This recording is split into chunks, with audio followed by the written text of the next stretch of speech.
which is Tokyo, by the way. Yeah. I think it needs to move away from that kind of irrelevant knowledge, and it needs to work towards critical thinking skills. And Mm-hmm. I've been doing some work with an American university, Bryn, Mm-hmm. and Mm-hmm.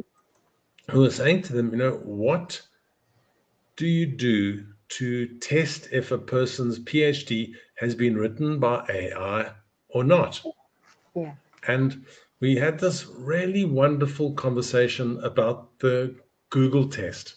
Have you come across the Google interview test, Umbreen? No, I haven't done it.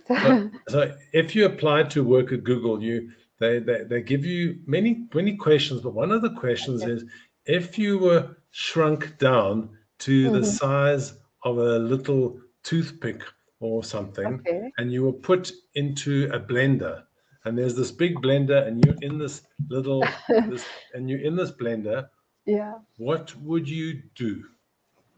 Mm-hmm. Yeah, So, that's very Bryn, interesting.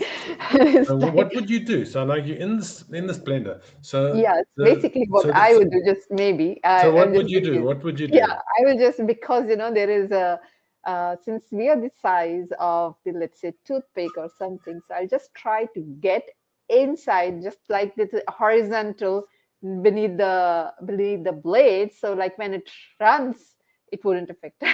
That's what So I so would you- do. so I don't know. here's the thing. The question was, what would you do? Yeah, It wasn't you are stuck in the blender. It yeah. wasn't you can't get out of the blender. It is what would you do? Oh, And so the first question that Google asks is to see the critical thinking that goes on. So ah, maybe you'd have lunch, maybe you'd watch TV, maybe you'd get out. What would you yeah, do?